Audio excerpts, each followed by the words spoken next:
Olá, nono ano, bem-vindos a mais uma aula de História. A aula de hoje é para dar continuidade ao assunto de Guerra Fria, tá? Nós estamos estudando o capítulo 8, que é o primeiro capítulo do quarto módulo para quem está perdido.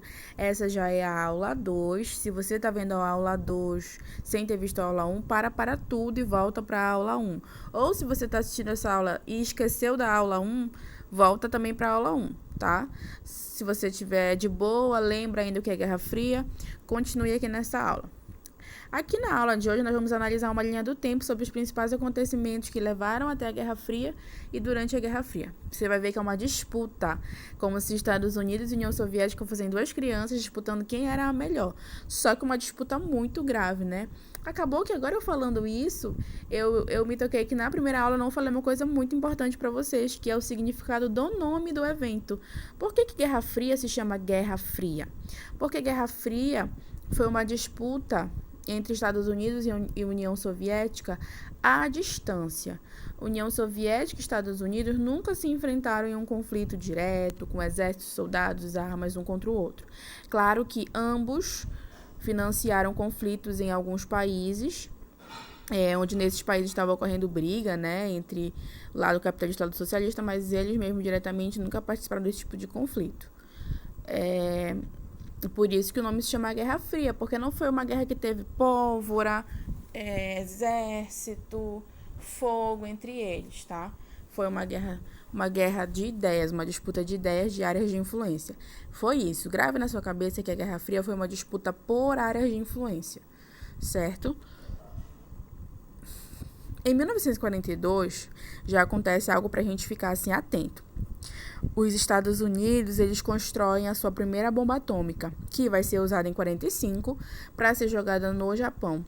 Essa jogada de bomba no Japão, ela não é em vão. Tem toda a questão da vingança dos Estados Unidos em relação ao ataque que eles sofreram em Pearl Harbor pelos japoneses, mas também esse ataque com bombas atômicas no Japão no final da Segunda Guerra Mundial, quando a Alemanha já estava derrotada, era uma demonstração de poder dos Estados Unidos para os outros países e também para a União Soviética. Então, aqui em 45, a gente já vê que os Estados Unidos querem se mostrar como a potência mundial e como o país que deve ser líder, certo?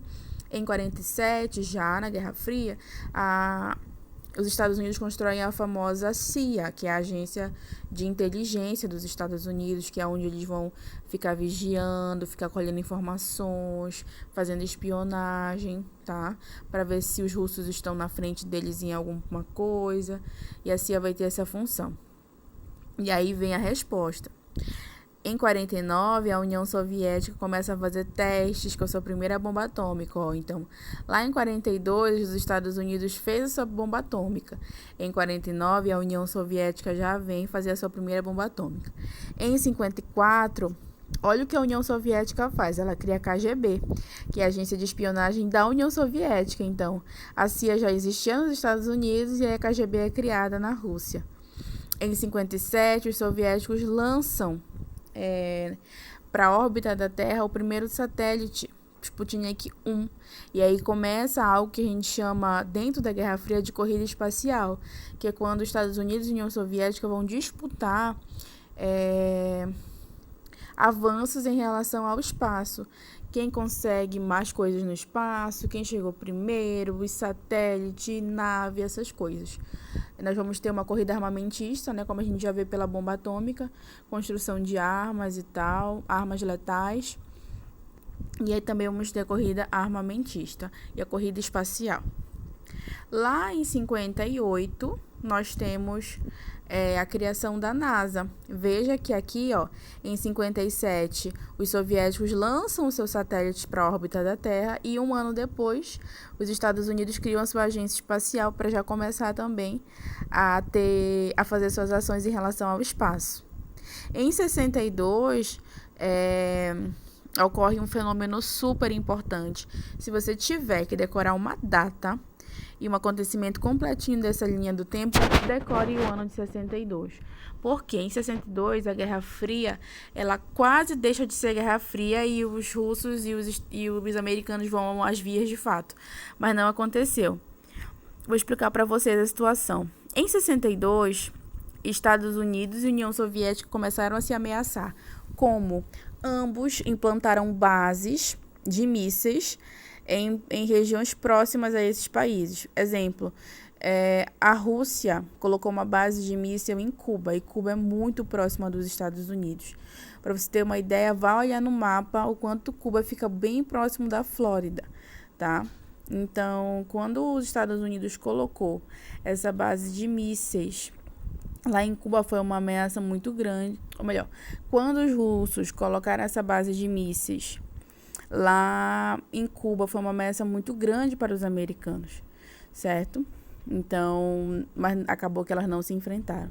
Tanto que um tempo depois, os Estados Unidos e a União Soviética vão assinar um tratado de não proliferação de armas atômicas, né?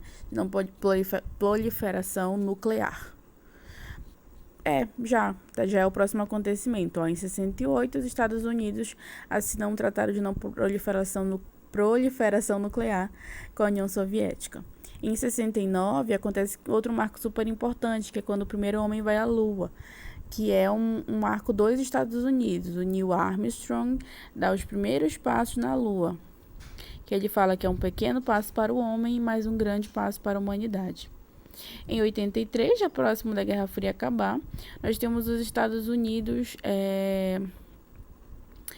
construindo sistema de rastreamento e interceptação de mísseis.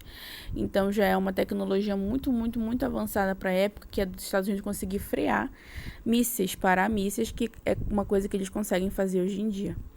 Tá? Em 89, é o marco final da Guerra Fria, é quando a Guerra Fria termina, quando ela acaba, por conta da queda do Muro de Berlim, que é o muro que separava, né, a capital da Alemanha, a Alemanha Ocidental e a Alemanha Oriental. Esse Muro de Berlim, ele era o símbolo da Guerra Fria, e a destruição dele vai sinalizar que a Guerra Fria chegou ao fim. Mas a gente tem um outro marco também que demonstra o fim da Guerra Fria, que é 2 anos depois, em 1991, quando a União Soviética deixa de existir. A União Soviética, que era ali um conglomerado de países, deixa de existir, e aí a Rússia passa a ser um país só, e um conjunto de outros países surgem. Em 91 também pode ser considerado o fim da Guerra Fria. A União Soviética e a Guerra Fria chegam ao fim porque a União Soviética teve muitos gastos, passou por uma crise econômica e política muito grande nesse final da Guerra Fria devido a toda essa disputa. Não se garantiu, disputar com os Estados Unidos todos esses anos e se manter estável. Então, a União Soviética vai chegar a toda uma crise política, econômica e social, vai se desfazer, e aí a Guerra Fria vai chegar ao fim, e o mundo vai deixar de ser multipolar, ou vai deixar de ser bipolar, e vai passar a ser um mundo multipolar, ou seja, um mundo onde eu tenho vários polos de poder, onde eu tenho vários países que têm uma certa influência em alguma parte do mundo. É o mundo dos blocos econômicos, não sei se vocês já estudaram em geografia, que são os blocos econômicos mundiais. Por isso que nós chamamos de mundo multipolar, porque existem vários blocos econômicos, blocos de países que se ajudam de acordo com seus interesses. Certo, pessoal? A aula de hoje foi só para falar dessa linha do tempo. Na aula que vem nós vamos avançar para as próximas páginas e finalizamos. Beijos, até a próxima.